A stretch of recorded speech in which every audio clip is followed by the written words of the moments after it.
Okay, so let me know if you want me to try to share the screen on Discord. If not, we'll just go like this. So today I want to show you also something else which I've been using like since last year. It's a kind of a great tool.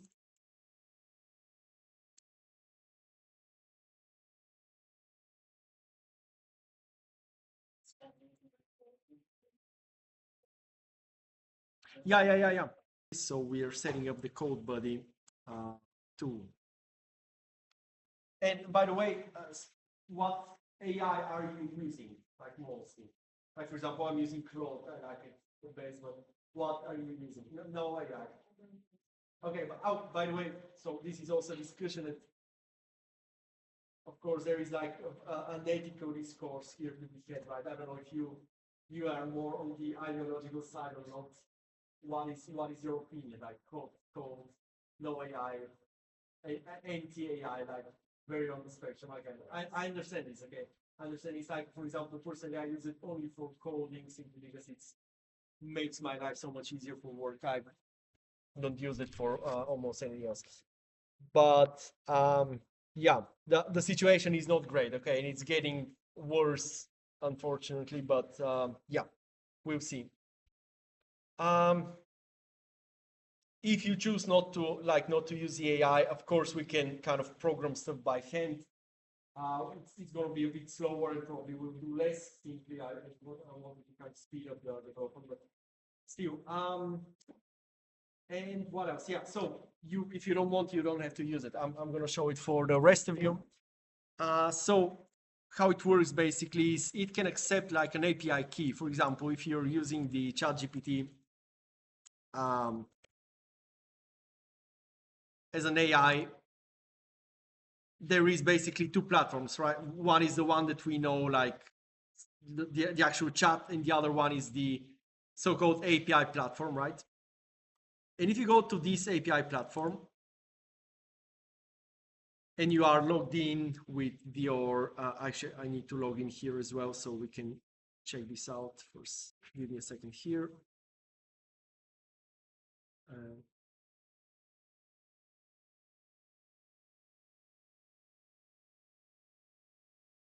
Right.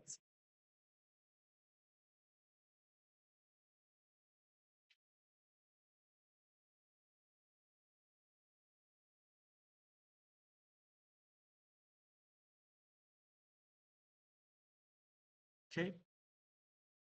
And so, yeah, Giacomo, I was showing, so I sent you like a little tool that allows you to use AI for coding specifically inside of Unity, okay?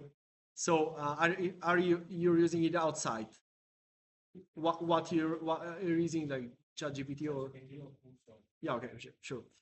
So this is a little bit easier because it already knows your, like when I discovered this, I stopped using like outside stuff because it knows your project, right? So it's a little bit more accurate, it's a little bit better, and definitely helps like saves time. But Unity already has a tool like this. It's called like AI. So I haven't used it once, and it didn't work great. So anyway, so that's why I prefer this one. But so anyway, I was showing you how to set it up. So if you already have ChatGPT, you can go to the not to the ChatGPT place, but to the API platform, okay? And from here, there is, let me see, I think they've added some stuff, so let me find it here.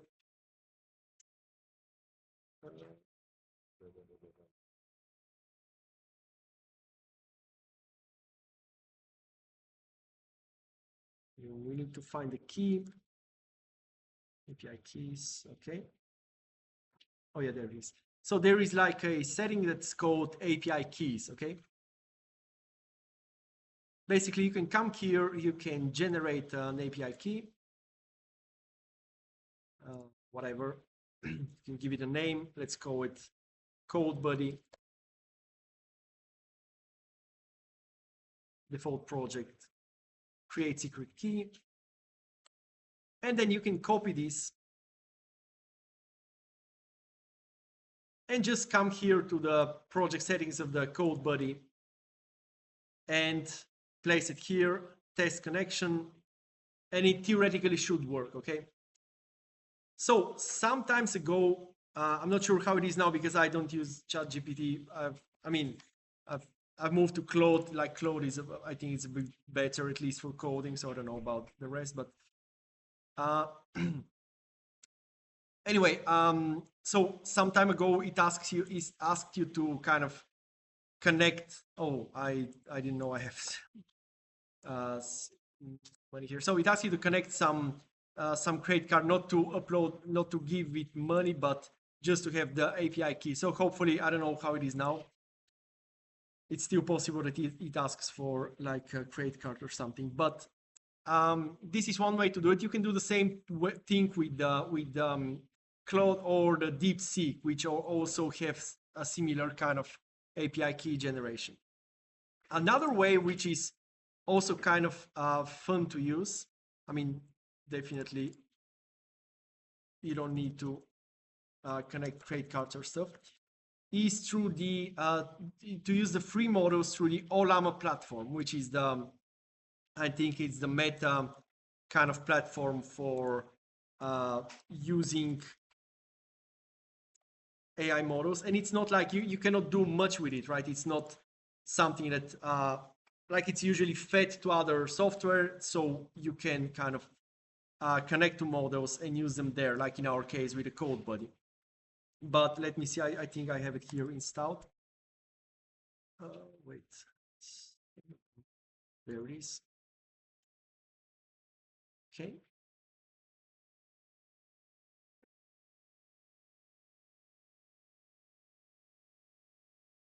And how it works basically is you need to log into this site, which I'm going to give you right in a second, the Olama site.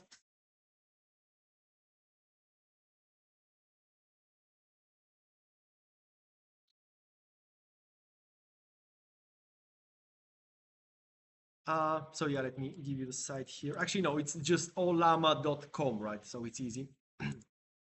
And this works in a similar way. You need to generate a key. And this one is definitely free, so I'm not sure about the others. Like I said, I've used them some times ago, but this one should definitely be free. Again, connecting the key here. So Olama settings, right? When you've logged in, keys and generate the key. And again, place it here. And here you need to also give it the correct base URL. Okay, so the base URL here should be the Olama website. All right, there we go. And this, like I said, should be free. So, and what is a good thing here, I think they've done, is give you the possibility. There it is. Wait a second. No, what is not? This is create a model. Okay. Wait a second. I think they've changed here the website, because before you can choose like a model from the list here. Let me find them. Oh yeah, there it is. So how it works basically is that when you go to the website and you have this this setting here, this choice the models, right? And you can scroll down. These are all like free models. Some of them are like super small. You can see these by the number of parameters basically. And there are some like super small models, and they will be also small to download, of course, 387 whatever, but they will not, of course, be very good, not very useful to generate code. So one that I've found, that I've tried in the past, which is reasonably good, is this Quen 3. So I guess you can, if you want, you can this. You have to download it on your machine, right? This is a local model. So so I found that the Quen 3, which is a 20 gigabytes version, so not the biggest one, which is super heavy, not the smallest one. This one is like reasonably good for simple stuff if you want to experiment, prototype. And also, this is very useful for learning stuff, right? I use it also all the time to kind of explore code bases and stuff like this. So yeah, if you want to try it, you just need to download it from here. So select this one.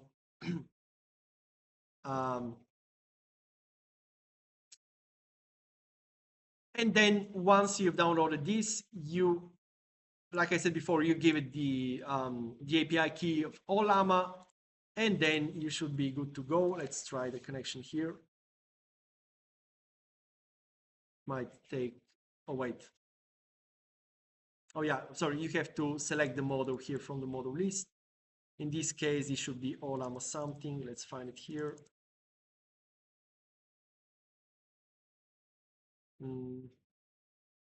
Why is it not in the model?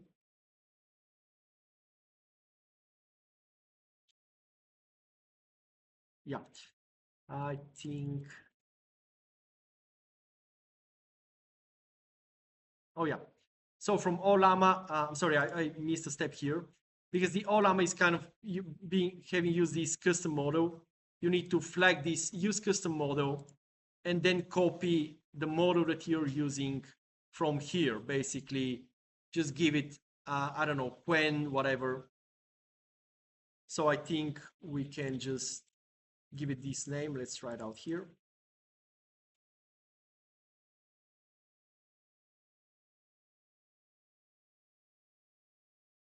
And should be connecting, but not sure why, because I have it downloaded.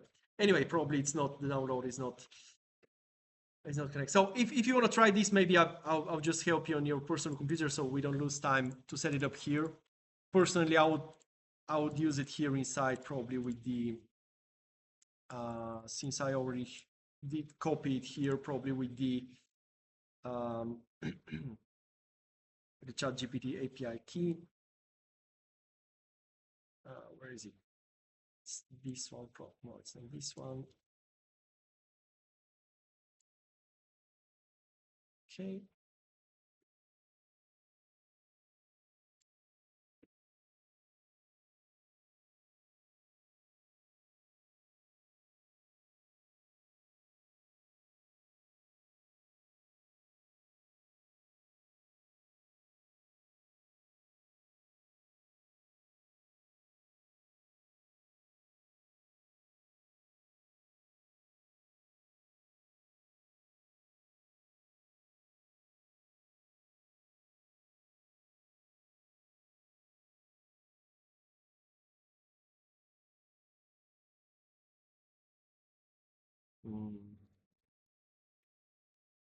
Okay.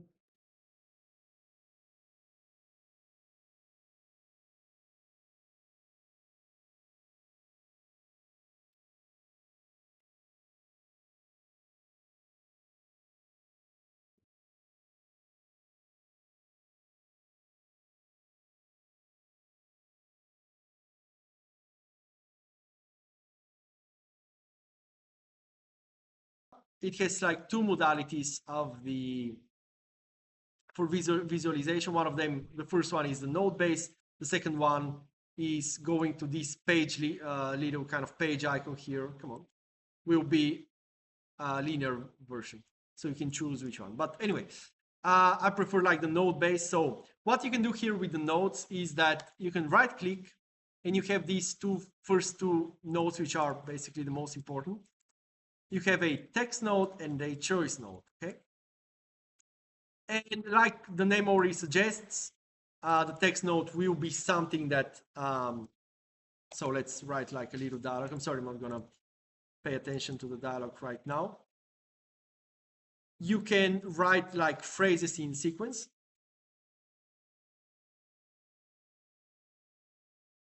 And you can also position them, like some people prefer horizontal, some people prefer vertical.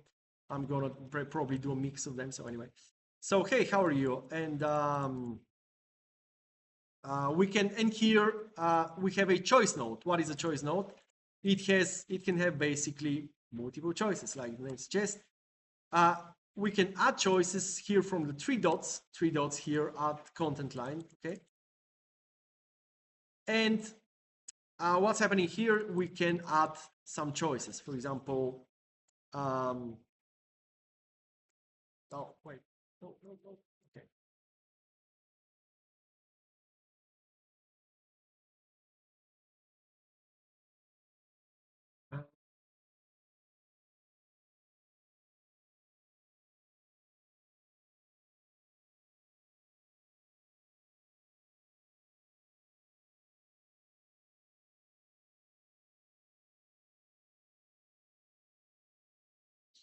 Okay, so we have some choices, right?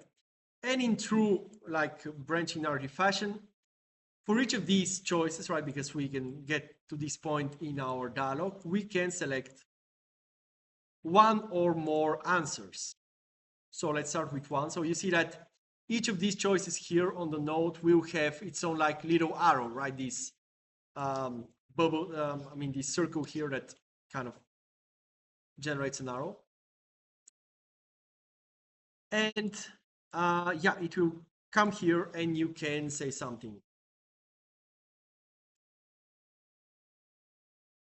Or you can do the same thing, but have, of course, different answers.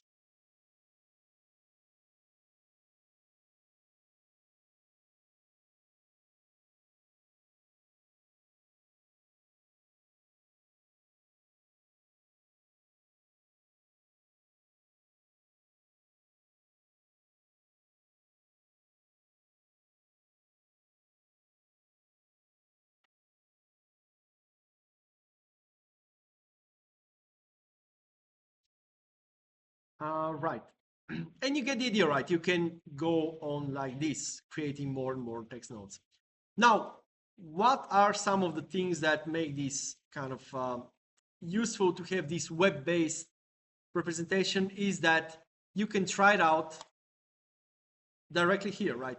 So there is this play button, which if you press it, you can play the dialogue and you can actually see what's going on. So actually, without maybe doing anything else, I'll just give you a couple of minutes to try this out. And then I'll show you some of the more advanced options.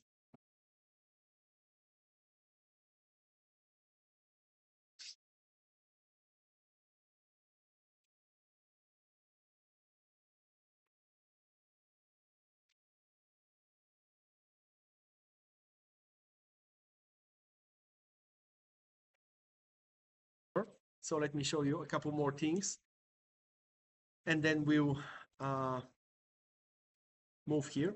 So the homework has also, besides this kind of branching narrative text and choices, you see that it has a bunch of other nodes, okay?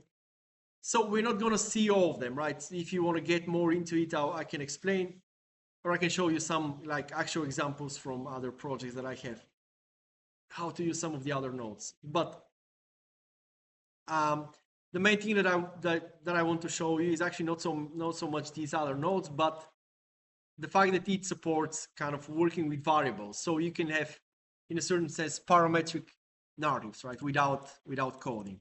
So what you can do here is you can actually, first of all, the actors. So the actors are also kind of a variable in a certain sense, because in Unity, you can do stuff based on the variables.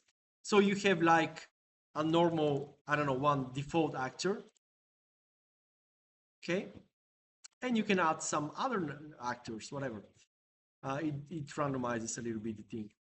And then why are actors important? Well, simply because you can come here and you can define who is speaking in what moment, right? You can have also multiple people. And then in Unity, we can use this information in also just to change the name of the actor, whatever.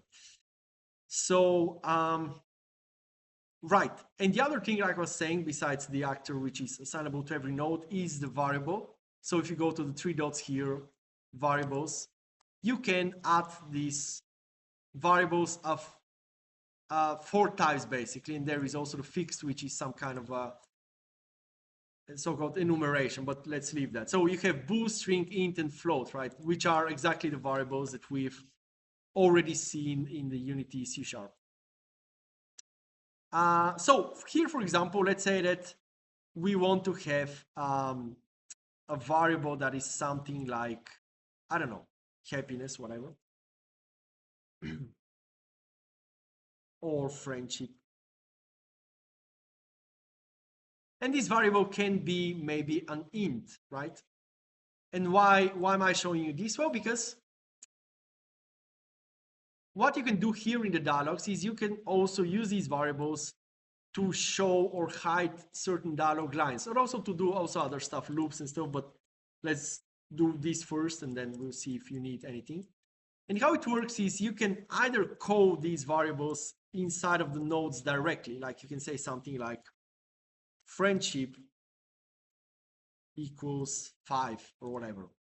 I would suggest just to be extra cautious, because sometimes here node based, I mean, it should work theoretically, but there is this so-called variable name, which is variable node, which is kind of a separate node. And it's also a bit better because it will tell you if you write something wrong, right? And the variable is, once you create it here in the variable tab, inside of this variable node, you just need to write $, friendship, and maybe at the start, this variable will be 0, okay?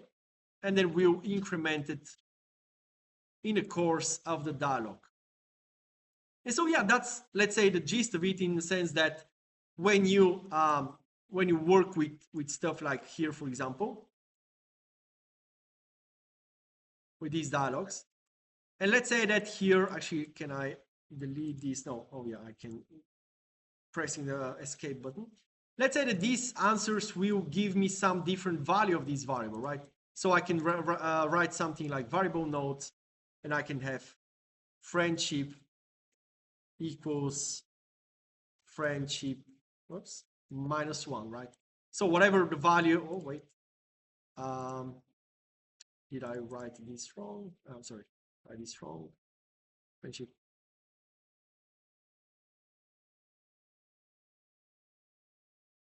Friendship. Wait, should it be?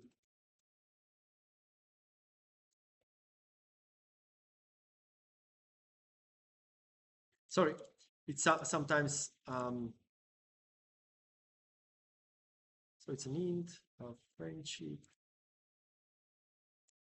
Why is it acting up? Friendship equals.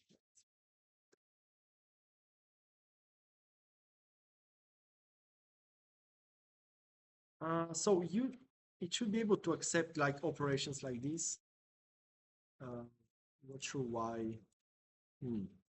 Anyway, so I'll check this out. I'm not sure why it should be working, but anyway, we can do also something like, maybe the first answer will just set the variable to 2, I guess, passing through this dialog.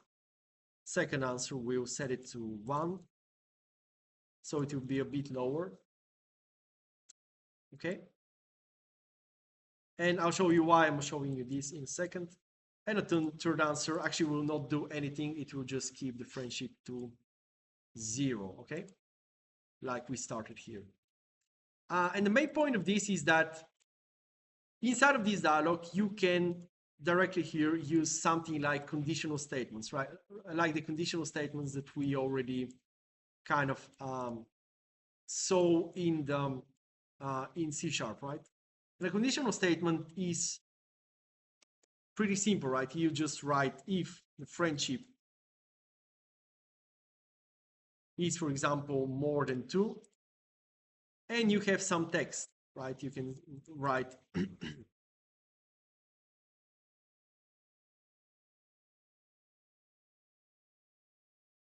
okay. And we can also add multiple conditions. Okay, we can say friendship is more than like less than 2 or whatever it is. This should be more or equal.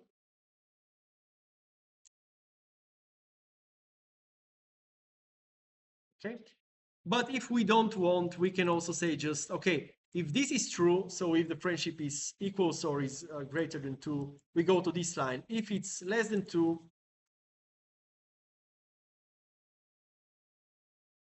okay, we are going to go here. And this is automatic. It's like literally like the if statement in C#. And it's nice that you can actually use it inside of dialogues, because a lot of things you can use also multiple variables and stuff. And so you can really make more procedural narrative and so on. But this is just a simple example, right? So, and now if we play this, let's try it out. If we go here and go here, and make this choice, now theoretically we should pass through this if statement and exit with the, let's say, negative ending, right? If we try this again and go, how are you? Well, it's great. Okay. And now we have passed through the if statement. We have more friendship. And so we get the positive ending. So you get the idea, right? It's simple variable use, but it's nice that you can use all this stuff in a simple kind of web-based editor. So if you want, try this out for a minute so you can check out these kind of variable usages.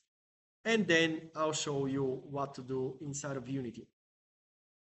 Because, of course, all of these, we're not going to use it here in the web, right? We're going to build our own like little UI and do these dialogues in Unity, but still we can keep the variables and all that. Can you record this? So we are talking about, the, wait, did I close this? Yeah. We're talking about the Homer vars and one possible error that's kind of frequent given that it's a beta tool. So I'm saying this for the recording. If you want to import this, just download the Unity zip, place it in the plugins folder. And then you might have like a couple of errors, but one of the more frequent is about the Homer vars. So what you need to do is you need to go to the three dots, export the C# variable. So there is like a separate button for the C# variables. Just export this and then substitute, so you can go in the plugins, project data, just delete this variable file that is already here and import the new one. And it's actually something that you can do when you want to update the project. Actually, let me try to, can you update it with the automatic tool? Probably yes. And we're almost done.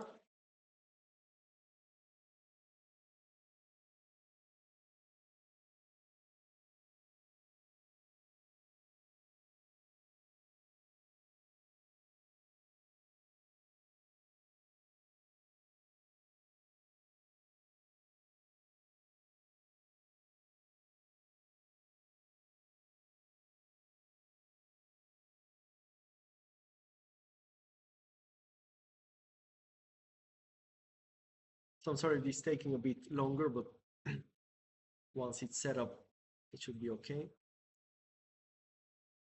Come on.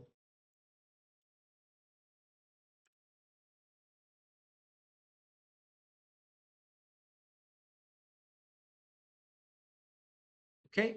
Any other one of you has some other errors or something about Newtsoft or something like this? Yeah, tell me. It's asking if I'm listing directly or something reference.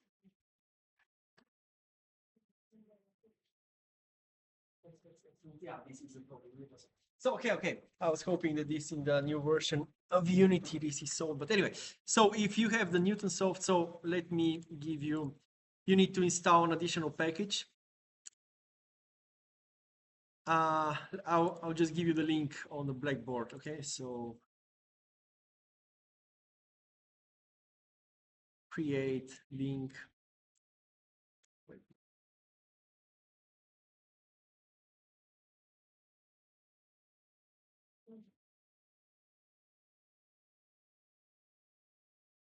Okay, so just grab this link here that I just gave you.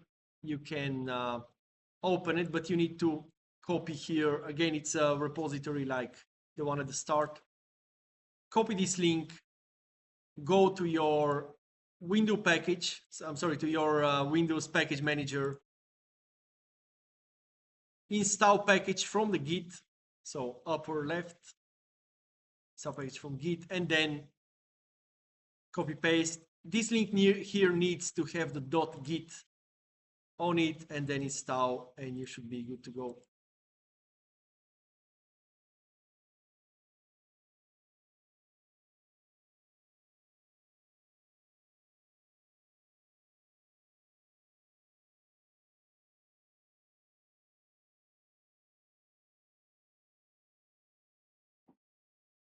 and let me know if this fixes your errors.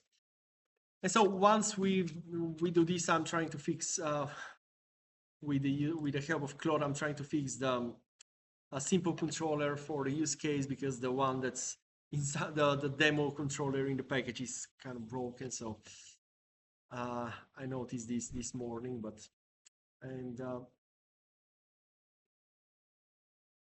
hopefully we can get this to work. So, oh, it's more complex than.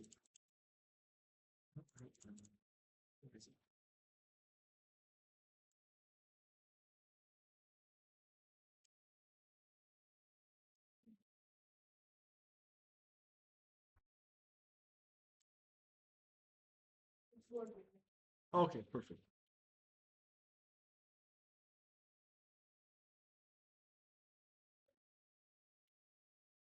Okay, let me just check this final possible solution. Okay, and we are done. All right, so perfect. Right, and so in order to use this, let me share with you. I'll just paste here a script, and hopefully we won't have any more interruptions like this. So Homer, it's called the Homer controller.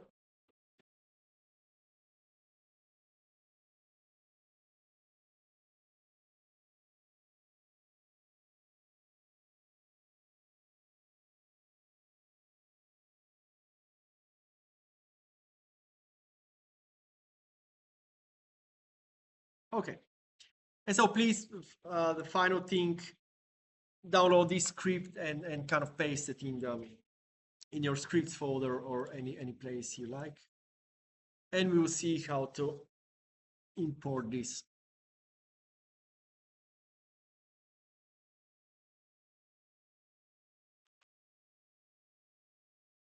Also, how to create inputs and key bindings and stuff like this. So yeah.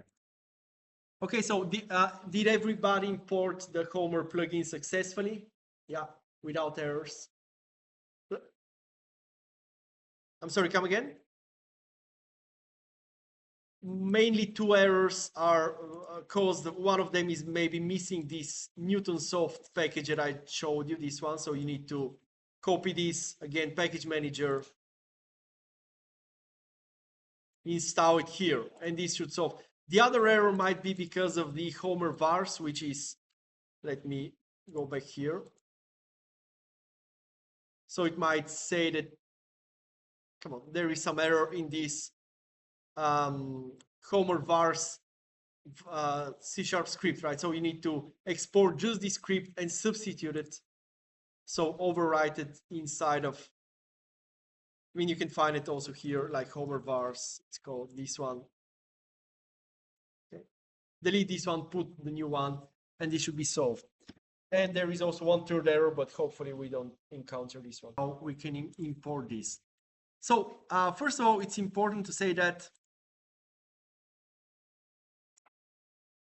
for every Homer project, you're going to have some, like if you open the plugin folder, you're going to have like some editor files. Okay, this is not important. Inside of the Explorer, like I said, there is a Homer scene, but it's not working. So let's skip that. And this is the external tool that we just downloaded, the Newtonsoft and so on. And this is like the main folder. Okay, the other ones are not super important, Homer parser. But the actual files from which your dialog is composed are this one. So basically, the main files that you kind of import or substitute and so on are the Homer JSON. So called this JSON is a data format, and the Homer vars. And if you open the Homer vars, what you're going to find besides some covers and stuff, you're basically going to find your characters. Okay, so I had in my dialog, I have my player character and one more. And then you're going to find your variables, right? So you have, for example, the friendship variable. And these two things we can use in various ways, right? We can also use it inside of the game in some way. We can augment, decrease this friendship, whatever. So this is important. These two files are important. So these are variables, and the other one is the actual dialog. So you see that it's kind of not very understandable. It's a very, very long line, extremely long line of everything that's inside of the dialog. But the Homer plugin kind of deconstructs it. So how can we use this in our project? So let's start from a new scene. I'm going to create here a new scene called Homer or dialog, whatever. And by the way, you might have some red errors sometimes. If you can clear them, don't worry about them. Okay, so we are inside of this scene. And so first of all, we need to build some UI, right? That is also to exercise a little bit of the UI muscles. So let's see it first in a kind of generic way, and then we'll see it with maybe with some character models or stuff like this. So to build the UI, we need to go to UI and canvas. So first of all, we're going to add the canvas. And let's start with a screen space canvas. It's kind of the standard one. What we're going to need inside here is I kind of always put a panel here. So just right click UI and panel. And this is just to have like a bit of color and just some lines where the text should be, right? So maybe the text of the dialog is not going to take up the whole screen. I don't know. It depends what we want to do.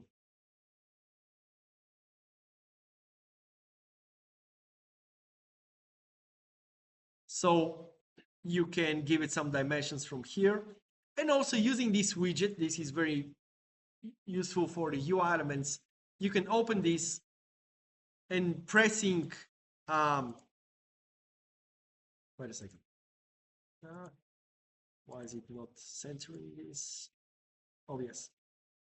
Pressing the out button, you can actually move this around. This goes for any element that has this rect transform.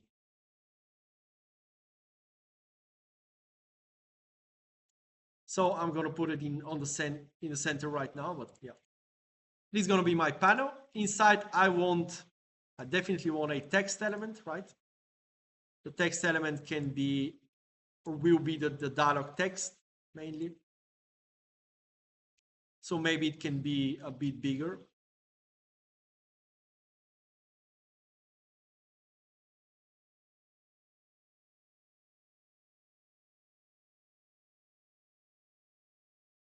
And then what we need here is another text element for the actor, right? So we said we can have multiple actors inside of the scene. Okay, we can skip this as well, but for now it's included, so you can place it somewhere. So you know who is actually speaking, right?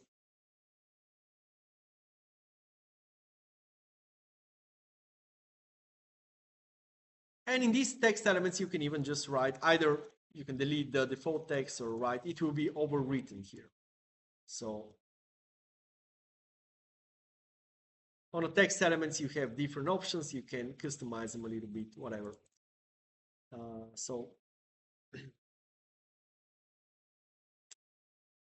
Okay. And finally, what we need here, well, we know that we have the text element, so we have created where this will be written, right? So we have the actor name, we have the actual content. What are we missing here are the choices, right? And the choices in Unity, in the Unity AI, definitely have to be buttons, like they're here, by the way, in the web version as well. So these choices should be buttons, right? So what we need to do in the Unity is let's create another panel that will hold these buttons. And again, I can resize these just a little bit. We can give it also a slightly different color so we can know what to expect there.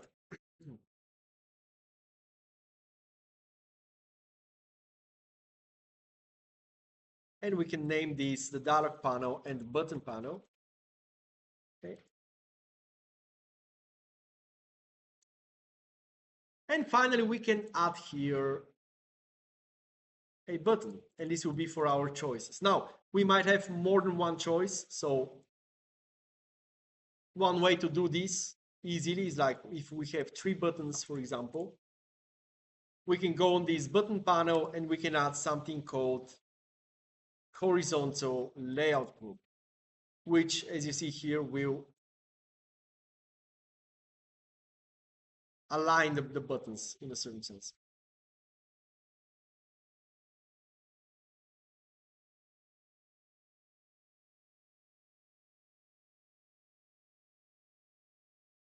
So try to add this so you can visualize how it's going to be. So what I did, I repeat the last steps here. I created a bottom panel. I added 3 buttons here, just right click UI button. And then on the button panel, I added this horizontal layout group with the middle center. So it will center its elements in the middle. And with the UI, we're almost done. Actually, we are done like this. Now we need to know how to control the actual dialog. So, but I'll give you a little bit of time. So let me know when you're done with this. I'll leave this open here for a second.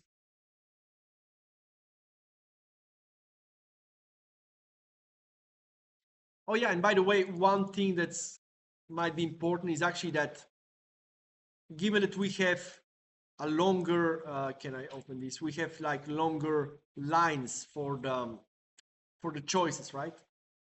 We might want to have like bigger buttons so we can actually see the text written out here, something like this, maybe 200 by 100 or something like this. So we have more space for the actual line.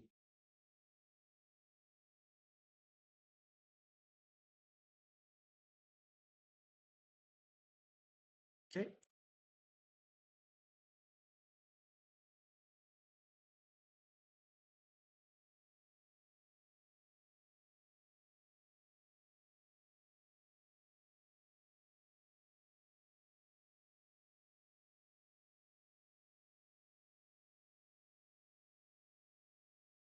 So I'll give you a bit of time. Let me know when you're done with this. Record this, given that all of this is just, you see that we have either a text or maybe an image component here. These are 2D, so just use this size here. And yeah, and this should be, it should be much better.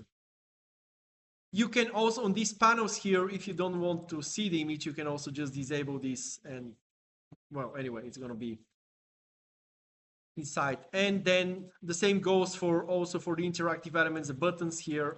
You can grab it and just, again, size, height, and so on. And you have the text inside.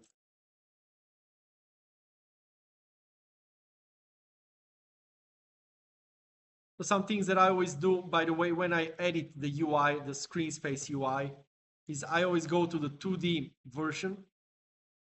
And maybe given that this is like a strictly UI scene, we can also go to the camera. Where is it? The output. Wait, no. Yeah, the environment skybox, and give it maybe just a solid color. Solid color. This means the camera is not going to render the environment.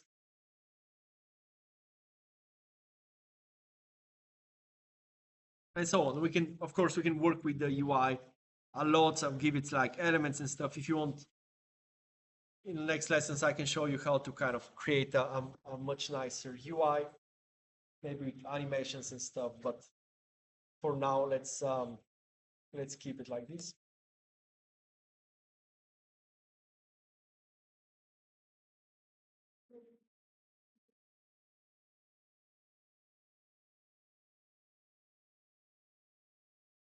So the buttons, yeah, you actually just need one button for now. I'll explain why.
Okay, so I suppose you all have the UI. So let's see the setup. So what we need to do to actually make it work is the following. Let's create here a new game object called the Homer controller. And we need to add two components here. The first one is called Homer configuration, which will actually load our Homer project, the JSON, the very long text file I showed you before. So Homer config here, we need to give it that project. So the actual project, like the text and all, is going to be found in the plugins Homer project data, and it's this text file here, Homer. So just drag and drop it here. I think you can find it here as well. Just writing, yeah, just on the circle, search Homer. There it is.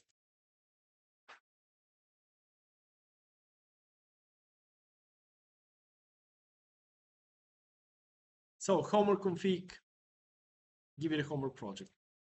And the second component that we need here is the actual Homer controller. Okay.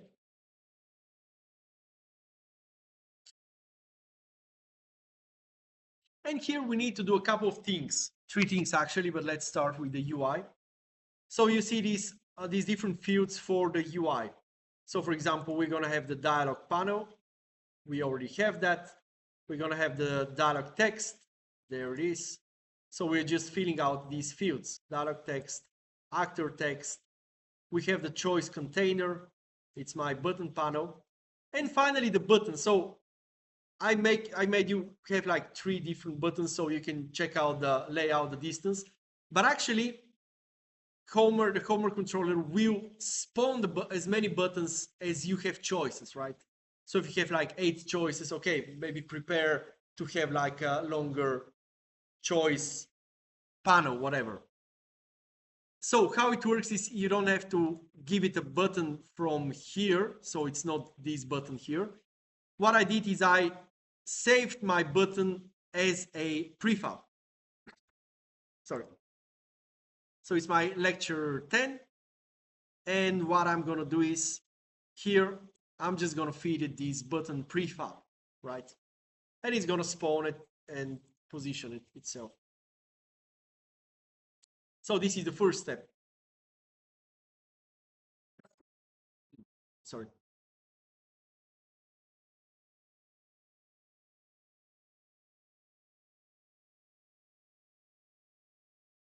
So do this so far up until this point, and then I will give you the other one. Record this. We're talking about the input. So to use the input, first we need to create an input action. So this is like an asset, right? Asset that will hold our so-called actions. So let's go in the folder, whatever folder you want. Right click, create, go to input actions. And then edit this asset.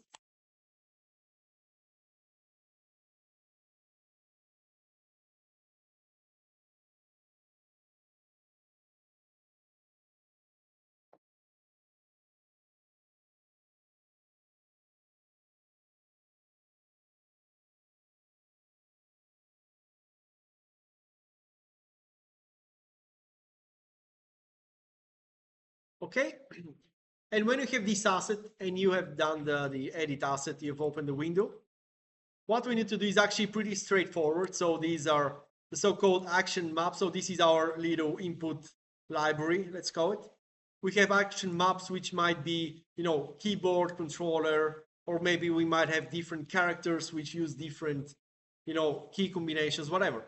For now, we just want one default map for this one. So I'm just going to create an action map, call it a default. And then here you see that we have one, or we can later add more of these actions. And how this works is basically, I said before, the old input system, you directly assign a key. The new input system, you need to assign an action. So in this case, this might be like dialog. I'm going to call this the dialog next. So this will control the dialog. This is the action. And then inside we have a binding where we can select the actual key. So let's say that maybe we want to use the F key or whatever, F keyboard, right? And actually, that's the whole setup. A couple steps more, but it's much better because later we might add different keys or what are other stuff. So just to recap, we need the input action asset, edit it, create the default map, create your action dialog next, and give it at least one key here. And you see that here we can also add not only keys, but mouse, you have pens, you have many, many things. That's why it's a much better system. Okay. And if you've done this, okay, save the asset, it should actually auto-save, but this was not turned on. I'm not sure why. Anyway, just save this. And then the best thing about this is that if you open your asset now, you see that your action is actually another file, like it's another asset. You can reference it, drag it and drop it. So it's much more easier to use it like this in scripts and other stuff. So here what we need to do is finally, I'm going to give the reference here to my dialog next action. This one, right? And it has become a file, an asset inside of the actions asset. Okay? And we are almost there. We have our UI, we have the action, the button, the input, let's call it. And finally, we need the flow name. What is the flow name? It is literally in Homer, how did we call this flow here? We might have multiple of those. So what do we actually want to start? And in my case, it's called start flow. So I'm just going to write start. And like they say in Britain, Bob's your uncle, which is a kind of a funny expression. So yeah, and then if you've done all of this, you can start this. it will not be enabled at the start. Right click on the Homer controller, start dialog, and then you can just press your F key, whatever key you have assigned to this, and you see that it's moving forward. And when it ends, of course, it's so start dialog will be from the right click, from the right button on this one. When you get to the choice, of course, you can use the mouse and so on. And so this is the, let's say, the simplest implementation. So let's get to this point and then we'll have a break. And then I'll show you, let's say, the more fun way to use it with all the ABC stuff. But let me know if this works so far. Okay.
So any other questions?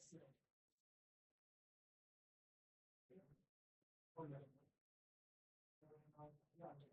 So you need to know what to do this.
because maybe to help solve some problems.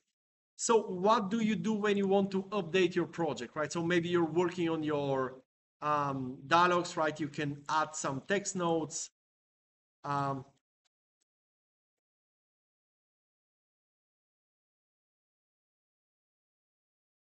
You can add some more stuff.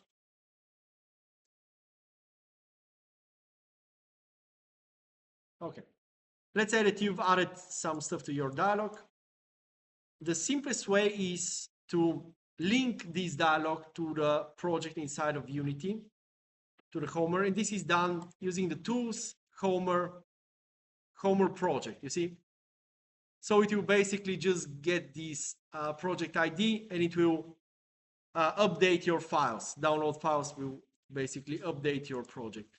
And this is easy. Just go to your, when you're signed in, okay, I don't know why it's logging in. Click on this to exit the project. Go to settings or options here. Turn this on. Turn on public preview. And then just copy this ID here, which is these final letters, symbols and letters, right? And then just bring them here. And then if you try to do download, you should be able to update your dialog, or rather the Homer JSON file. So let me see here if we've done this. No, it didn't update it. Come on. Oh no, it did update it. I just went the other with the bad ending. So anyway, so yeah, so Francesca, try to do this. So on a Homer project, edit, enable, copy this, tools, and Homer project. And hopefully if you re-download the JSON, it's like this. So let's see.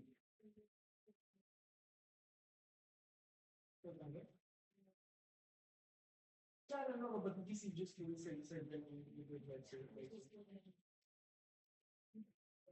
Okay, that you connect it to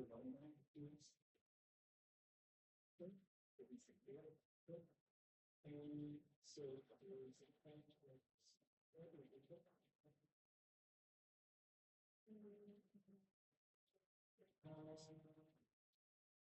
I mean, no, it's there's something else here.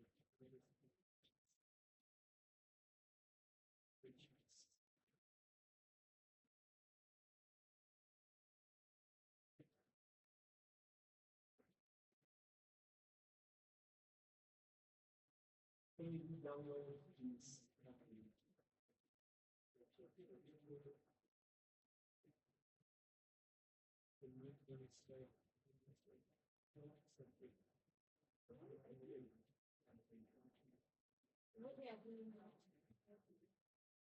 So in media change over the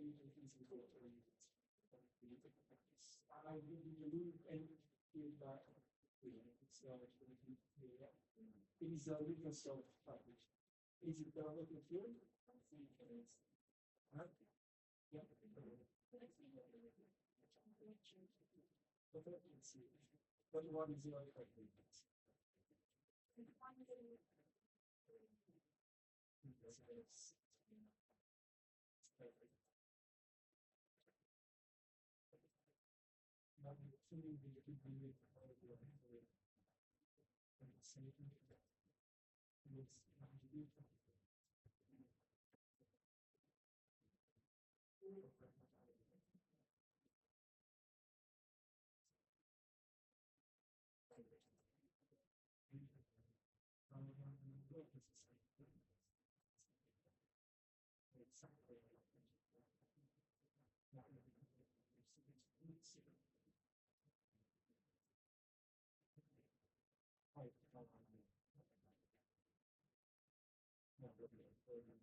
And then restart the project.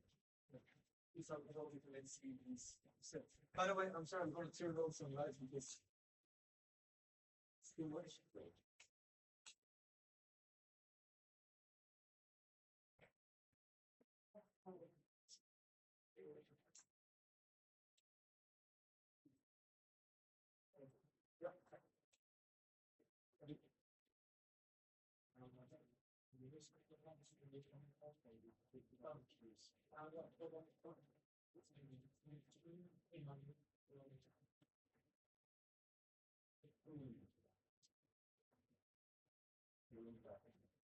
No, I see.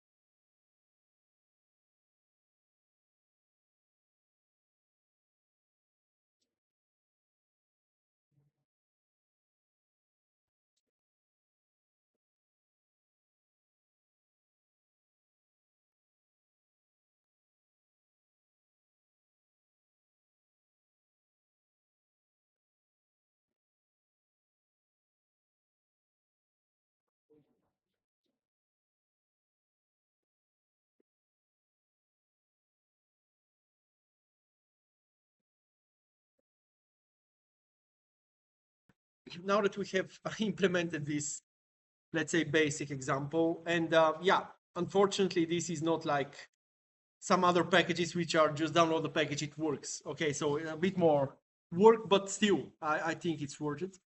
And probably in the future, I think I'm going to work on this a little bit more in the future.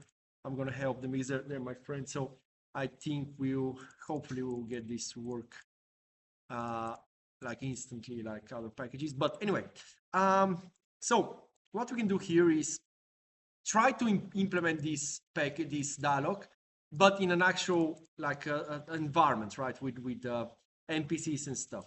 So what I will do here is I think I'm gonna grab a copy of the playground for the lack of a better environment. Although, wait, did I download something here? I think I was, yeah, wait.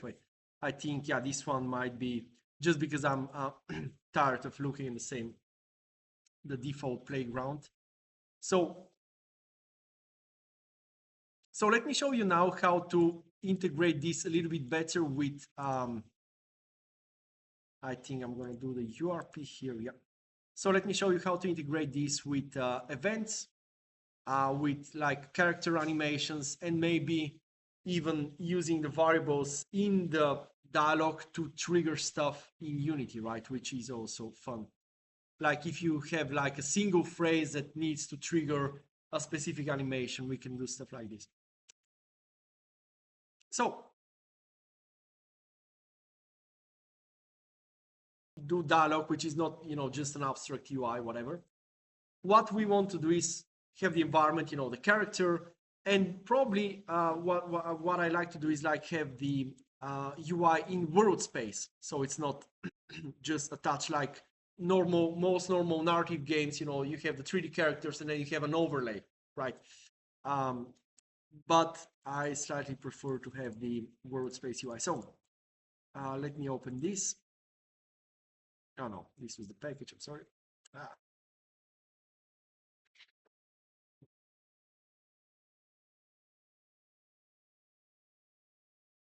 Okay. So we have this a bit nicer coffee shop, whatever. So here I'm just gonna grab the character controller.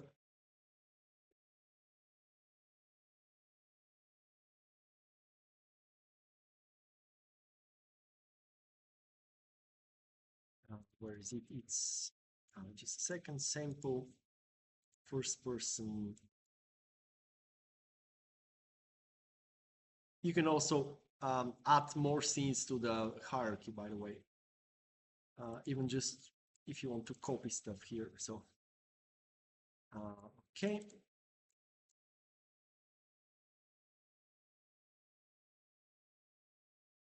And the player view should be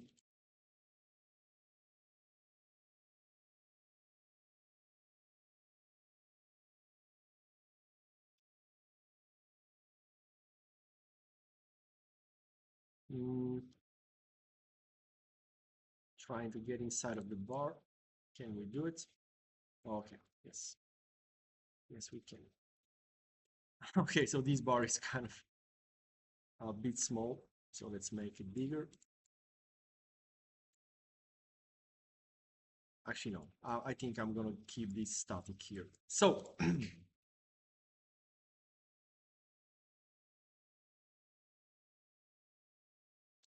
so we have this environment.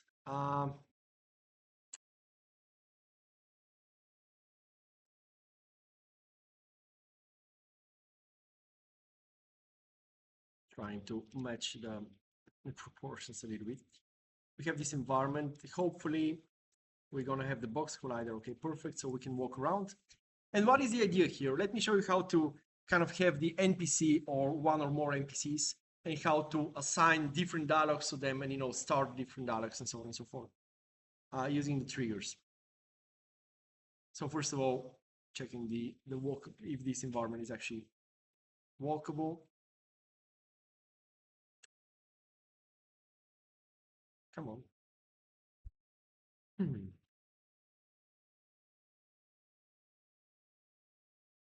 Okay, no, so sorry, this was a failure. Okay, let me revert that. I'm sorry. I will just use the playground, and that's we're just gonna look at the same thing, but at least it's easy. Okay, so let's see. Let's say that we have the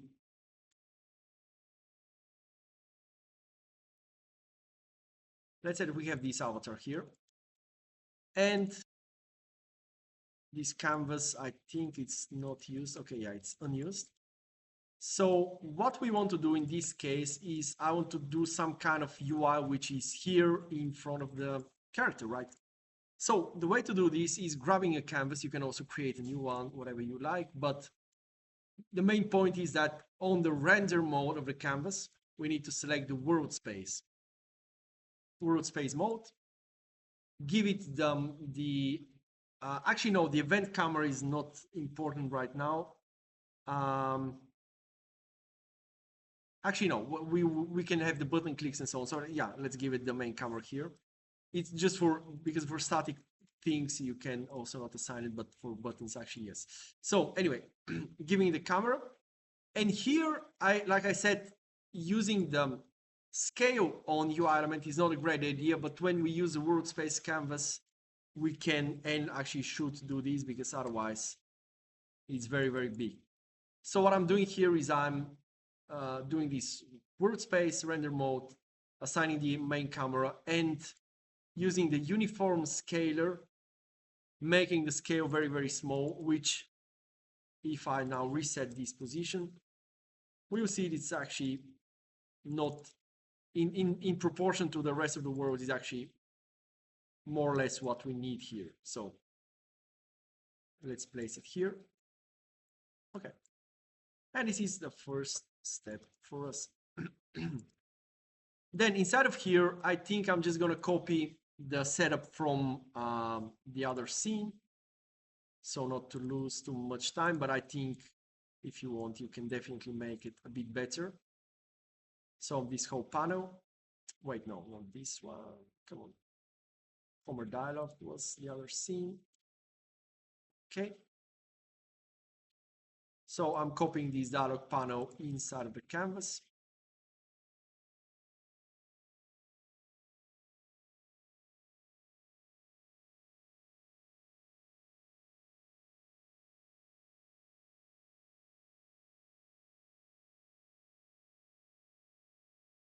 Okay. It might kind of need a scale correction, but because it's coming from outside, but you can do something else. So by the way, this canvas I realize now is rotated, so we can do this thing. Okay.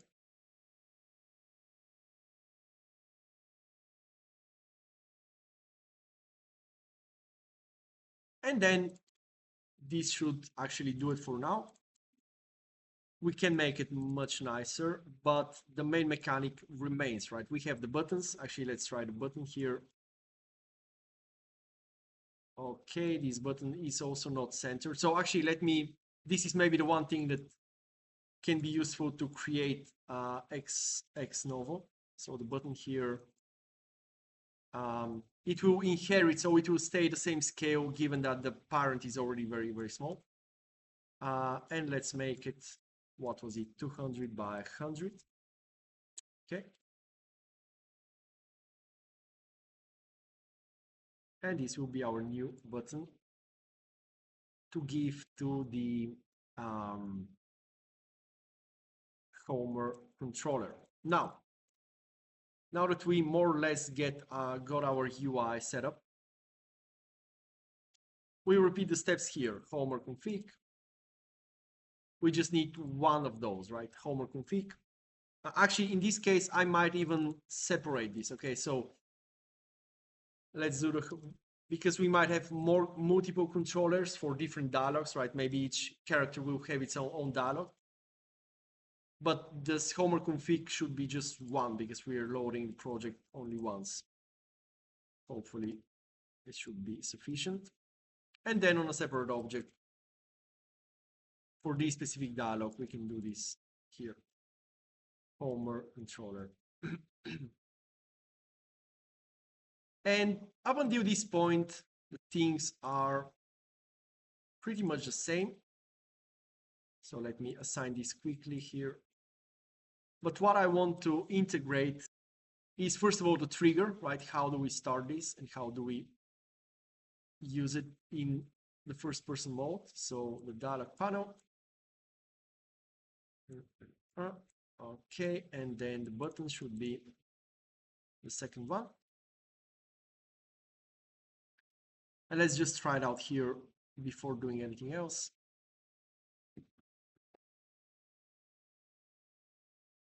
With, again, the start dialog. Okay. So it's kind of working. Now, first of all, let's do the trigger. Where is our character? The player character is here. So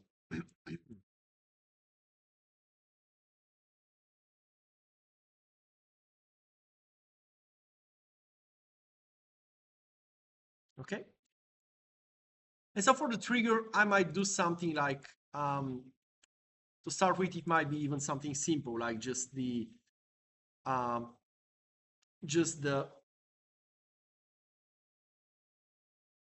kind of a trigger zone, right?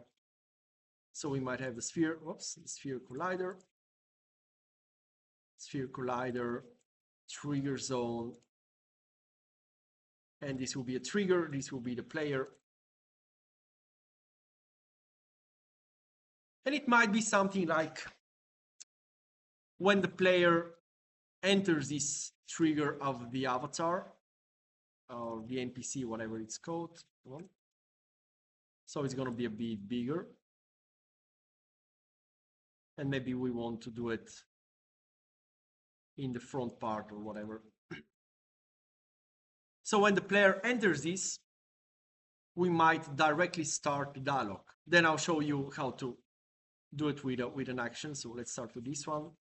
So we're entering this, we go to the homework controller, start dialogue, and then we go to the homework controller, stop. Where is the stop dialogue? Wait, I didn't put the stop dialogue. So in this case, we can do something like the stop all coroutines. This will stop the logic execution. Or we can even do probably just the hide UI and then restart if necessary. And also, given that this is now visible and it's kind of weird if it just stands here. So this will be our NPC canvas. We can also just, inside of this trigger, first make this visible. So this appears here. And then if we go out, this will as well disappear. So the whole canvas goes blank. Okay. And yeah, so let's try this. This would be like the simplest implementation where, this should start off where we trigger this when we go near an enemy, or near an NPC. Okay, wait, why is this not triggering? Oh yeah, you need to enable this. So the NPC canvas is enabled. The order of operation is important, right? We saw this yesterday. So first enable the canvas, then start dialog. Okay. And now we can press the same key, the F key, to start this.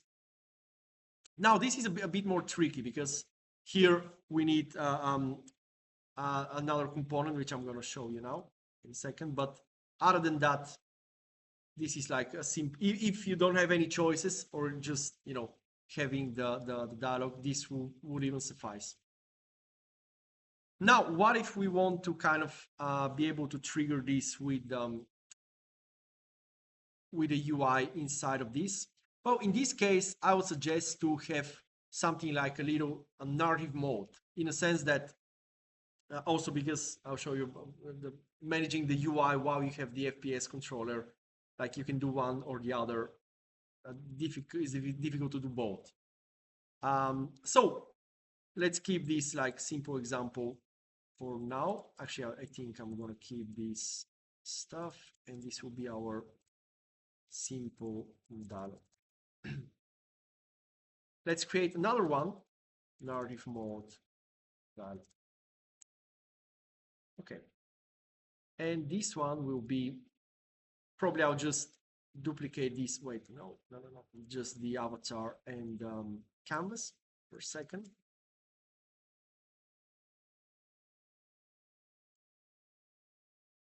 Okay, but in this case, besides kind of triggering the dialog, what I want to do is we can do this from the same trigger or in other way later, but for now it's faster. We can also turn off the player camera and move to kind of a static camera, right? So if you are talking to the player, especially if you have also an avatar or something like this, we can have the camera move to the side, and then you're talking or doing stuff. And then when the dialogue ends, then you can move it back. And this can be done either through the trigger, which is this one, or an alternative is also if you go to the, where is the common controller, this one, you see that it also has events, right? It has the dialog started event and dialog ended event. And maybe it's even cleaner, like a little bit more elegant to use this one, simply because each dialog might have its own like camera or different things that happen when you start that specific dialog, right? So in our case, it might be that let's say for this NPC, we might have a camera which is like slightly tilted like this, whatever. So what I can do here is simply create, where is the Cine Machine, a Cine Machine camera. I'm just going to create like a different camera. I'm going to position it here like this, okay? And then I will actually use the game object align with view so I can align this specific camera. And I'm going to turn it off. And inside of the command controller, I will just, when the moment comes, this dialog is starting, I'll just switch off one, switch on the other, and vice versa at the end, right? So we have the player camera. And with the Cine Machine cameras, this is kind of a common technique simply because when you turn off one and turn on the other, they will blend. So the movement, so you don't have like you don't need some additional components unless you want some more complex movement. But anyway, so this is off, this is on, and vice versa here. This will be on, and this will be, wait, this is off, this is on. Okay. So let's check this out.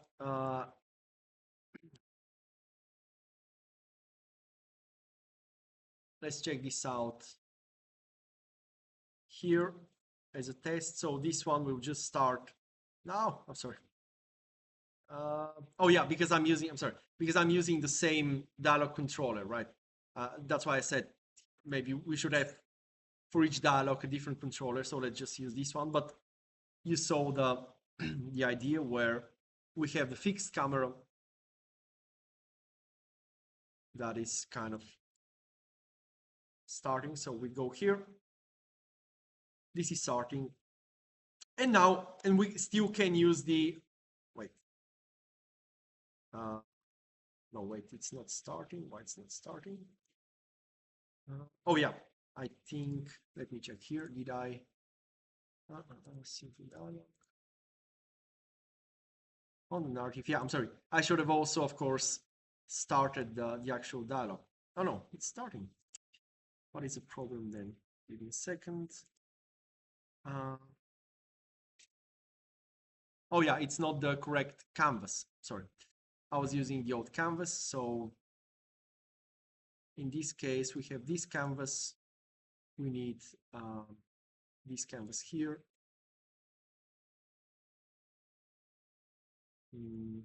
Okay. And then this is correct. Okay, so I'm just checking the references. Okay, let's try that again. And the final thing that we need to add so we can, like I said, switch the usage of the, let's find it here. Okay. Now it's, wait, I'm sorry. What is going on? So it was working on the old one. Did I mess up the,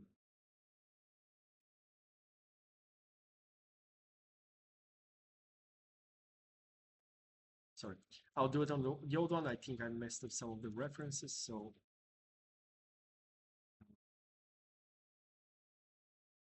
just going to move the same camera here. Okay. And this way, by the way, the management of the dialog itself and the camera movement are separate in two separate places. This is also not a bad idea. Okay, so now it's working. And what is missing here, like I said, is activating the UI. How does this work? Well, on the player capsule, we have a component called the starter assets input. And this, to get back a little bit also to the input system, this one is using the new input system as well. I mean, the the character controller. You can open it from here. You already know how it works. You see that it has assigned 4 actions: move, look, jump, and sprint. And by the way, we can also use the same one. Like if you want to use the same input map or input library, you can definitely just create here your own homework key, give it the F, whatever you want. Come on. And save the asset. And in the homework controller, you just need to give it, where is this new input action, right? From this is actually a bit better because if you're using the FPS controller, you don't need to kind of switch or worry about having different input libraries. But anyway, it's working also with the old one. And finally, you need this, like I said, the player input has this additional class on top of it, which manages the cursor input for look and for kind of UI interaction. And so that's what we need to turn on and off. Unfortunately, whoever made this script didn't think of that this should be able to be turned on with some easy methods. So here I'm going to give you like 2 lines of code so we can actually be able to turn this on and off. I think I made like in the past component to do this faster, but I don't know where it is now. So let me just do this fast enough. And we will be able to manipulate the dialog through here. Just a second. So on jump, move input, cursor log, there it is. So I guess we can do something like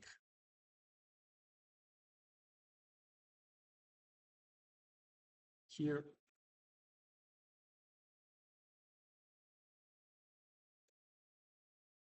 This is called the, okay.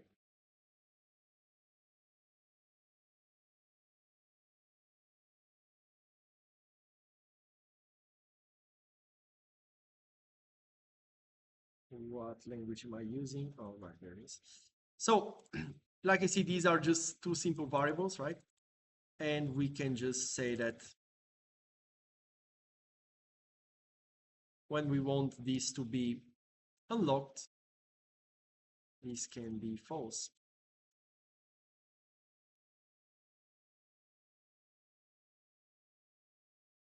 And vice versa. I'm separating. We can do also a toggle method which just inverts them, but this is more explicit, so it's better.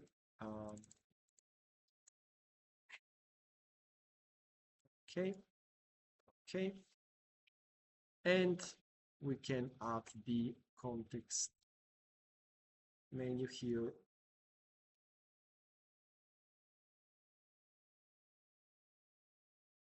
Okay, and this context menu, if you see this kind of stuff in the code, these are editor attributes. So these are just for the Unity editor.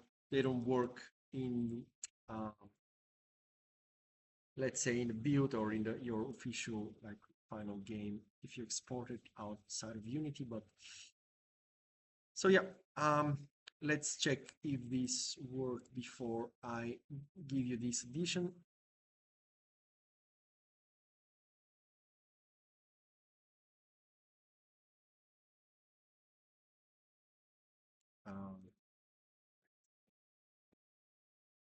Cursor for input.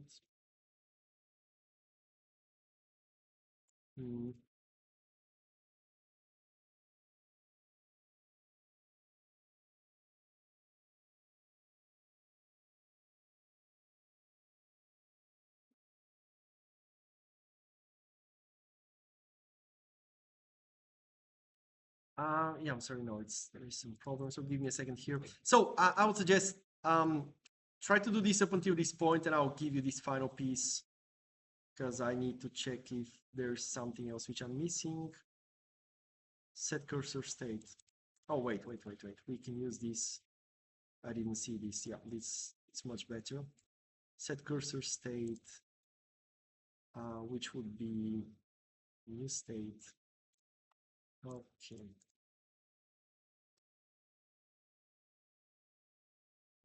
Cursor mode.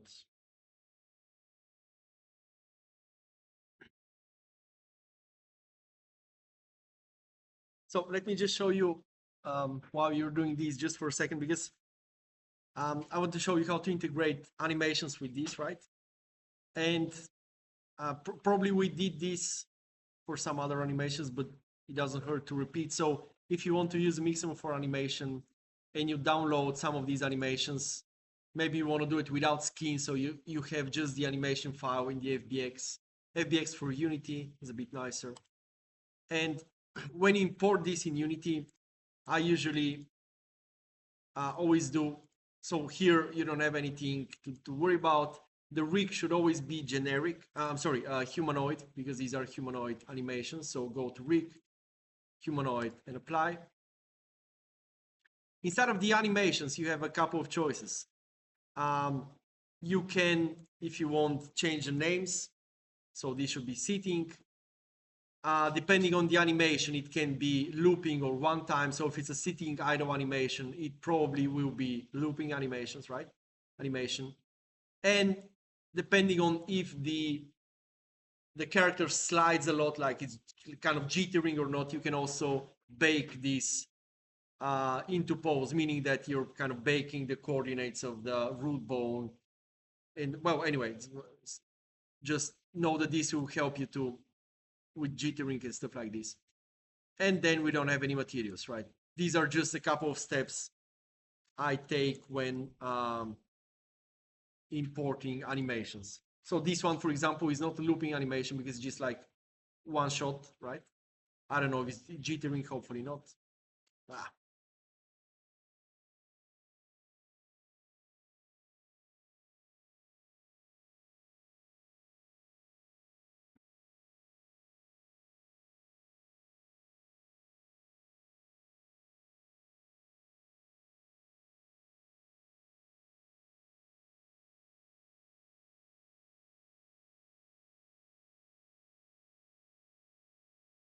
Okay.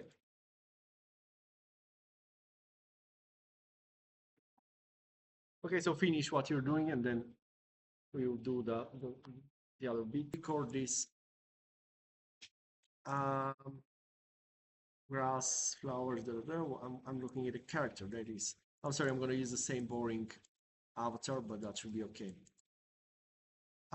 So let's say that we're going to have like a little bench here, whatever it is. And we're going to have this character sitting down. So I'm going to create here an animator. And you should probably remember this from the initial lessons. Or I'm going to call this NPC1. Okay.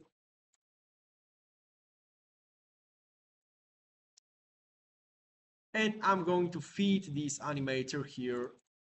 Every NPC has an animator controller, animator component. It just needs the animator controller. And so let's see what we can do this, what we can do here inside. So I've already imported a couple of animations. I can give them to you after this example. And I've done so in the asset library animation folder. Let me find them here. Dialog, there it is, a couple of those. So let's say that this character is going to be sitting down. This should be the idle behavior, right? So sitting down, this should be looping. So I'm just dragging and dropping this sitting FBX in the animator and controlling if it's looping. Okay. And when I play the game, I should be able to see that this is actually the case. Okay. Very nice. Probably I should wait. I should put it like this, and then wait. We can position the character here, I guess. By the way, when something is playing and you want to save the values, you can just simply copy the whole transform component, copy component, stop the game, and then transform paste component values. So at least now we know that when it's animated, it should be precise, right? Okay, but let's say that we want some other animation. So let's say that we have, maybe we can do something where this character has some object, right? Maybe she will have a, I don't know, some object of her own. Wait, no. So,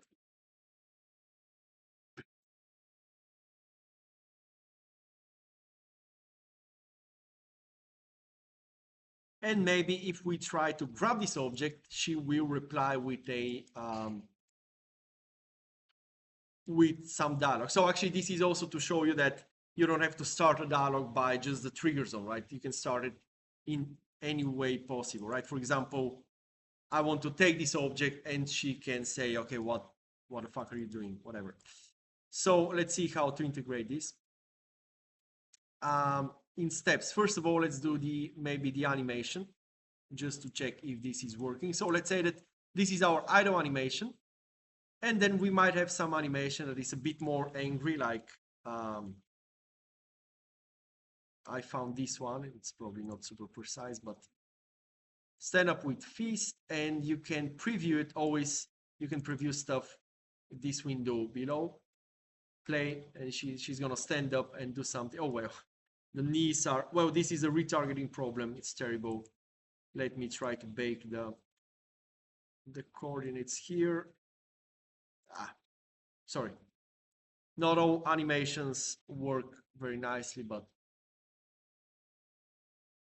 oh wow, terrible. Anyway,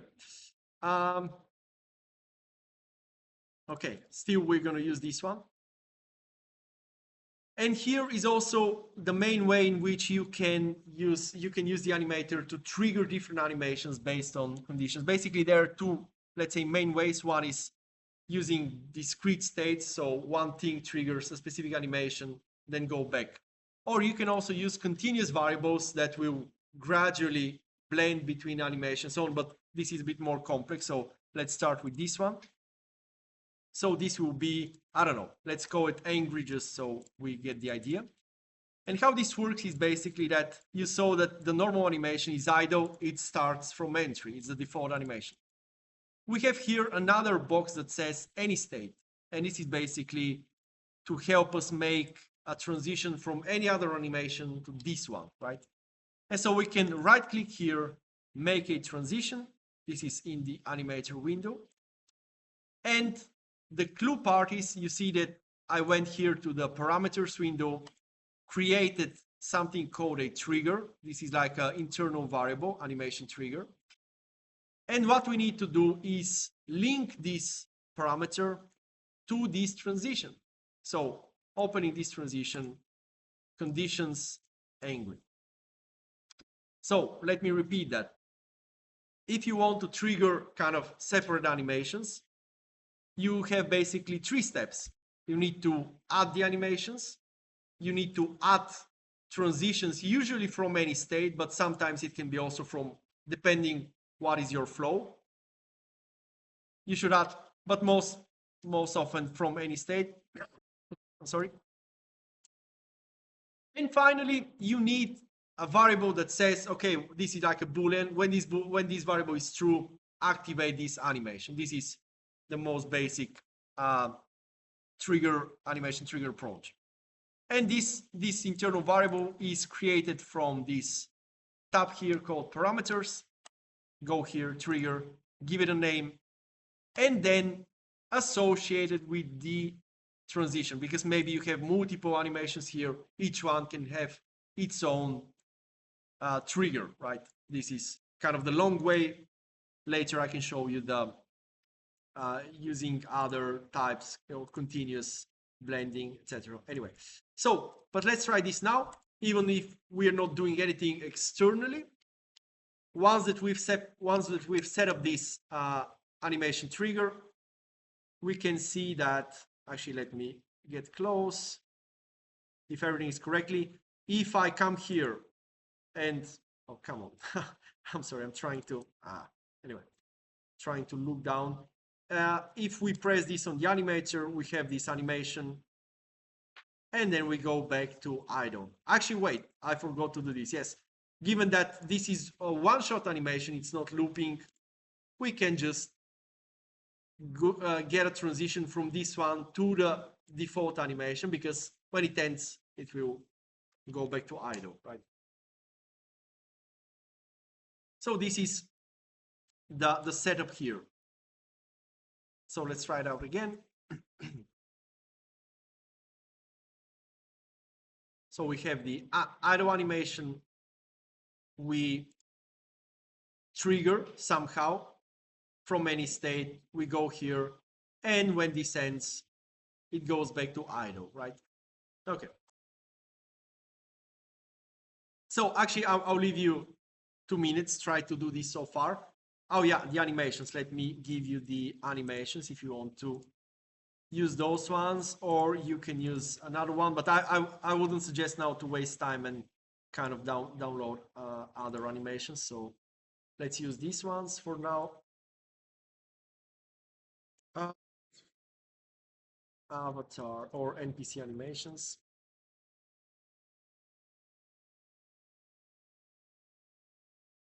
Okay.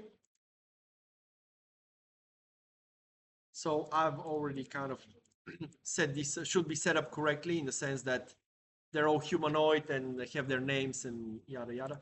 So give it, just import them, but check again. Okay, check it at least if they are they have their weak humanoid, because otherwise it's not going to work.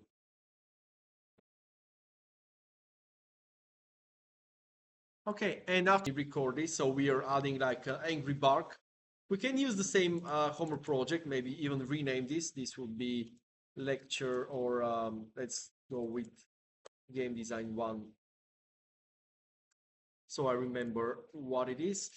And what I mean is that we can just create a new, where it is, the new flow. From the plus sign, creating a flow, and this can be the angry bark.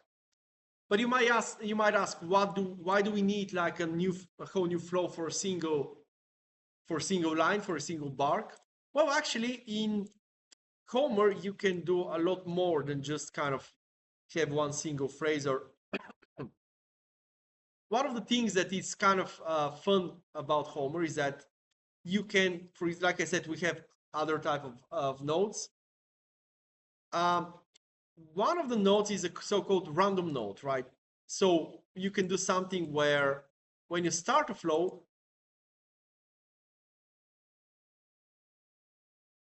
you might have different phrases, and it will just basically play one phrase at random. So, for example, if you have, I don't know, one occasion like this angry bark when you take her object, whatever, you might just write different versions of the same phrase and then randomize it, so it's not so boring, right? And this is like almost zero effort, right? You just need to import a couple more lines here. You can do this with the random node, and this also can be even random entire conversations, right? Not just single lines. You can have different randomized branches in a certain sense. But if you don't want to kind of randomize, you can do something even simpler, which is having just one single text node. You can basically add here other lines. If you see add content line, you can add multiple lines or multiple dialogue lines to the same text node. And then here you have this button which is called cycle type. What it means is that it will basically cycle them at random every time, or cycle them like when you start the dialogue, it will go in order, and loop them, it will go like randomize them, or smart random means that it will randomize them but will not repeat what it said among the same set of phrases. So for example, let's say that we have just to give you an example, we have some phrases, randomize, play, swan, dialogue ends, right? Then we play again, 3, dialogue ends, and so on. You get the idea. So let's write here some angry barks.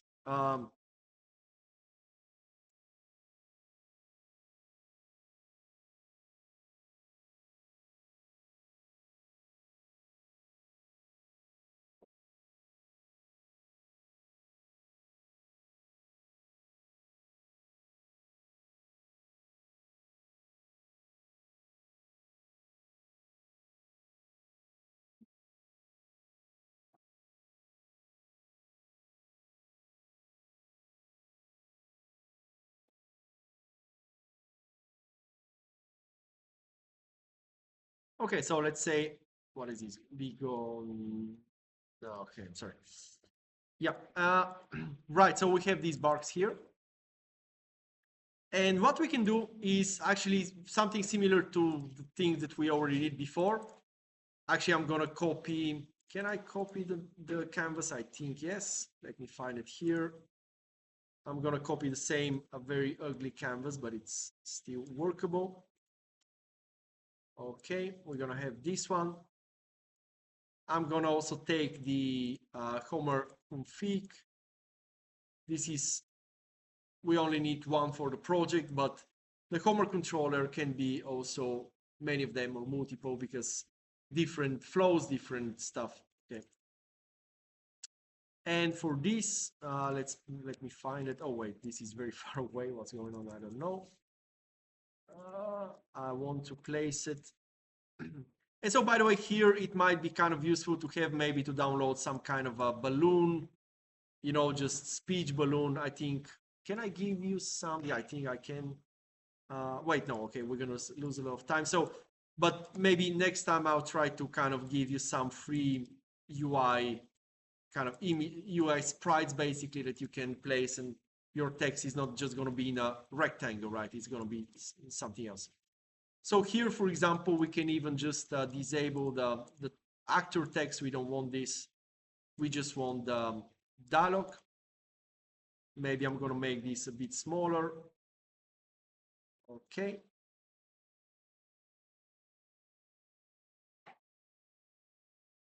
Fill this out, and this will appear when she speaks, right? And maybe even the button panel, I don't need it, so we can. So this should be like a speech bubble or something like this. Okay, and then we have our Homer config with the project. We have the Homer controller. We don't even need an action here because it's just a bark. And I think I'm going to remove all these cameras and stuff. I don't need them here as well. And here, what I need to do is just write the correct name of this bark dialog, basically flow angry bark,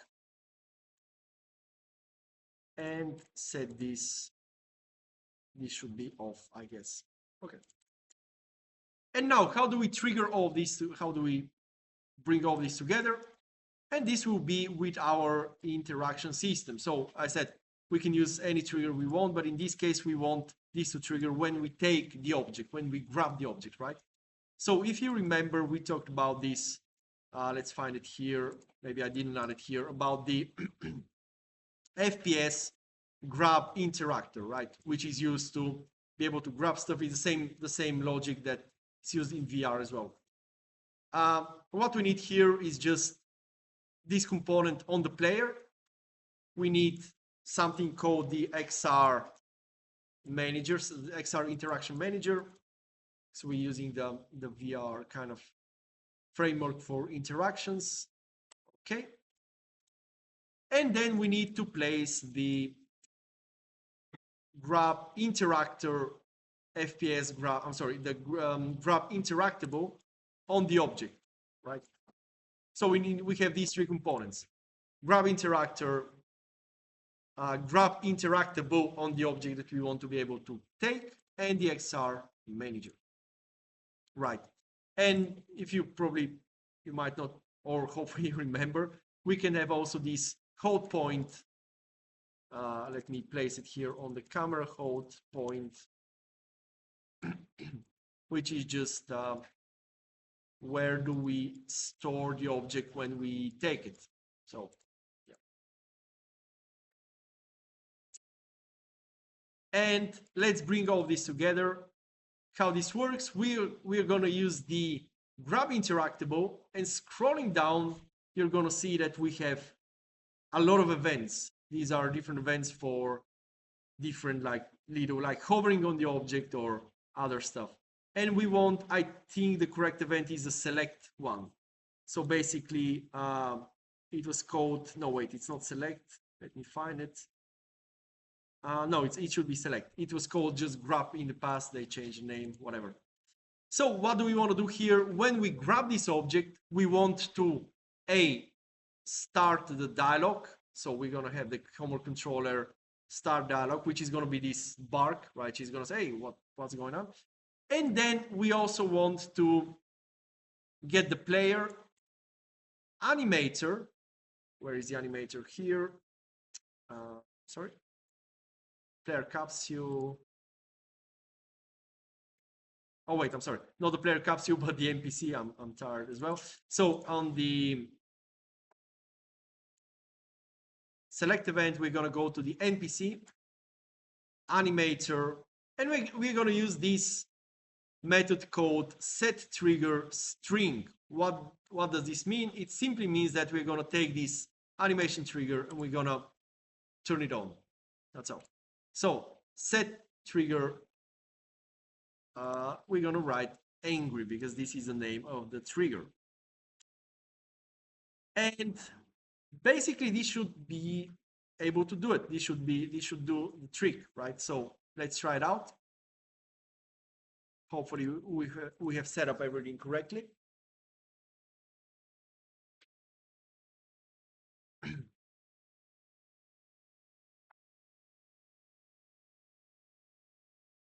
And now if we try to take this, she's gonna, okay, we're triggering the animation, but let me check what's going on here. Angry, oh yeah, I forgot the crucial step, which is, like I said before, every time that you update your project, maybe you're adding new lines or new flows, etc., you should also update it in Unity. Of course, it's not automatic. So if you have done the link, like I showed you before, you can go to options, take the project ID in Unity, tools, Homer project. This is your ID, and just download files. And this should be able to update your JSON, whatever you have, whatever new stuff you have. And now let's try that again.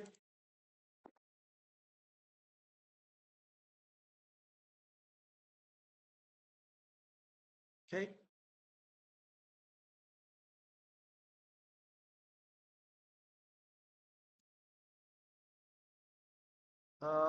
Okay, this is triggering the dialog, but why can't we see the thing? Come on, I'm sorry. I'm gonna try that. I think, did I turn off the canvas? Yes, I think I did here. Yeah, sorry, this should be turned on and it will be managed by the controller. So let me try this one final time.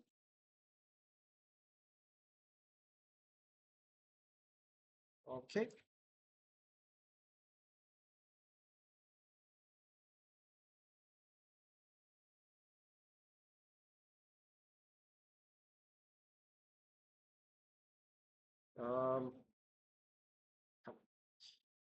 Give me a second to see what's going on here.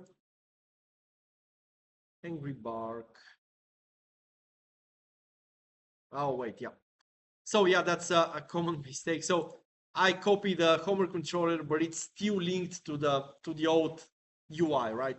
So a good idea, by the way, in this case is actually, let me show you this because probably this will save you a lot of problems. Is when you have the Homer controller, just parent the specific canvas to it. So every Homer controller should have one canvas. Then is it small, big? Is it positioned in some place? In this way, you don't have to worry about, did I forget to place the correct text or anything else, right? So let me do this again, dialog panel. And the button can be this one. It's not so important. So when I click on this stuff, it should be this kind of currently active panel, right? The button, and the button is this one. All right, so let's try it now. And I can even take this and make it into a prefab. And I can just call it like dialog controllers if it's easier, so you can remember whatever. And this is now a prefab, and I can duplicate it, just changing the NPC, the UI.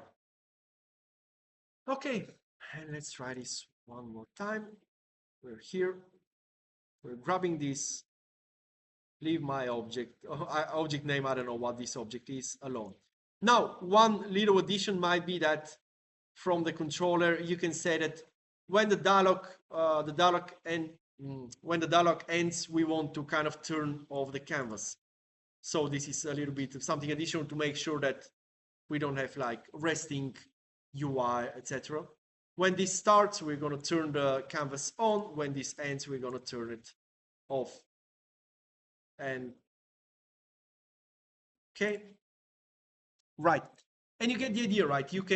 How you can use this to kind of make these barks, or not only do interactive feedback, but also okay, this is not turning off. Okay. But yeah, by the way, because we have the F key, so actually you need to press F key so it detects the dialog end. I can maybe edit this to make it so when it gets to the final line, it will turn itself off. So yeah, but I guess I can make this for the next time. So for now, just remember to press the F key, even if it's a bar. And the same logic goes also for longer dialogues, right? You can, like we did before with the camera and all this stuff, you can trigger them in various conditions and also do the animation. So I want to show you one more thing, but I think it's late and we're all very tired. So let's say the final thing that we can add for this for the Homer is, like, if you have a dialogue and you want to trigger something specific inside of the dialogue, like when the character gets to a specific line, she will do an animation or something like this. But I don't know if you have like mental power, or you are dead. How is the energy? I think, yeah. All right. So I guess I'll just leave you a little bit of time if you want to try this final, like, to bring this thing together, and I guess we can, and then we'll go home.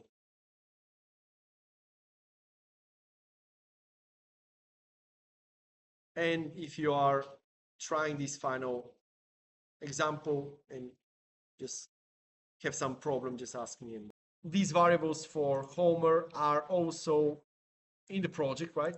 And they're super easy to access, like they're so-called static variables, in the sense that they can be shared access from everywhere. And so if you, for example, have something like, I don't know, like in the case of the murder mystery, whatever, you have a dialogue where at a certain point you make a choice that reveals the keyword, I guess, or whatever. You can have like a variable that says, just a variable that says killer revealed, and it can be a Boolean, right? And when you make the correct choice,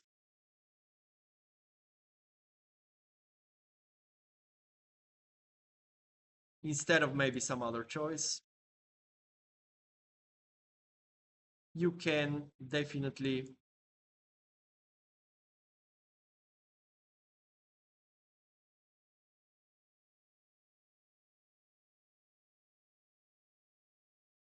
make this variable true. And we can use this variable in Unity, right? In Unity, we can look this up. Okay, when this variable becomes true, then or you win the game, whatever, right? If it's the, or you can do many other things. You can like use this as a metadata in the sense that you trigger some animation, so animation, and you give it a name, and in Unity, trigger that animation and so on. And this is quite easy to do. But anyway, maybe I guess if you exercise a little bit, you'll get the base logic, and then it's easier.